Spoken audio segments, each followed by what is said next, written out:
दोस्तों, महाशिवरात्रि मनाने के दो कारण बताए जाते हैं।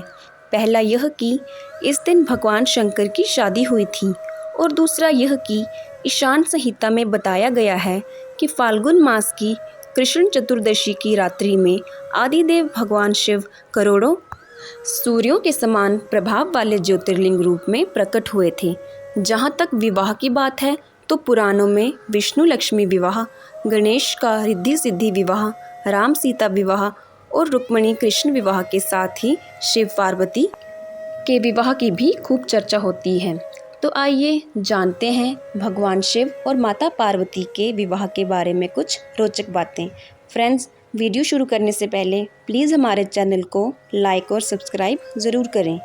नंबर 1, इस विवाह की चर्चा हर पुराण में मिलेगी। भगवान शंकर ने सबसे पहले सती से विवाह किया था। यह विवाह बड़ी कठिन परिस्थितियों में हुआ था क्योंकि सती के पिता दक्ष इस विवाह के पक्ष में नहीं थे।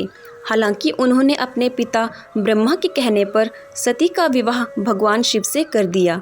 राजा दक्ष द्वारा शंकर जी का अपमान करने के चलते सती माता ने यज्ञ में कूदकर आत्मदाह कर लिया था। नंबर 2, इसके बाद शिवजी घोर तपस्या में चले गए। सती ने बाद में हिमवान के यहाँ पार्वती के रूप में जन्म लिया। उस दौरान तारकासुर का बहुत आतंक था और उसका वध शिवजी का पुत्र ही कर सकता था, ऐसा उसे वरदान था। लेकिन शिवजी तो तपस्या में लीन थे। ऐसे में देवताओं ने शिवजी का विवाह पार्वती जी से करने के लिए एक योजना बनाई। उसके तहत कामदेव को तपस्या भंग करने के लिए भेजा। कामदेव ने तपस्या तो भंग कर दी लेकिन खुद भस्म हो गए। नंबर 3, देवताओं के अनुरोध और माता पार्वती की तपस्या से प्रसन्न होकर बाद में भगवान शिव ने पार्वती जी से विवाह किया। नंबर 4, इस विवाह में शिवजी बारात लेकर पार्वती जी के यहाँ पहुँचे। कहते हैं कि शिवजी की बारात में हर तरह के लोग, गण, देवता, दानव इत्यादि कई थे। शिव पशुपति हैं, मतलब सभी जीवों के देवता भी हैं, तो सारे जानवर, कीड़े मकोड़े और सारे जीव उनकी शादी में उपस्थित हुए। यहाँ तक कि भूत पिशाच और विक्षिप्त लोग भी उनके विवाह में मेहमान बनकर पहुँचे। नंबर 5, इस बारात को देखकर माता पार्वती की माँ बहुत डर गई और कहा कि वह अपनी बेटी का हाथ ऐसे दूल्हे के हाथ में नहीं सौंपेंगी।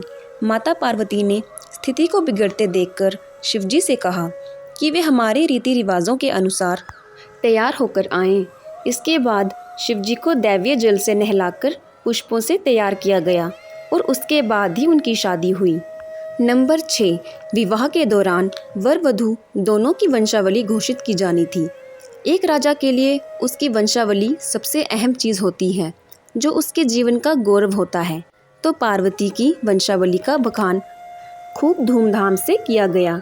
परंतु जब शिवजी की वंशावली के बखान करने की बारी आई तो सभी चुप हो गए।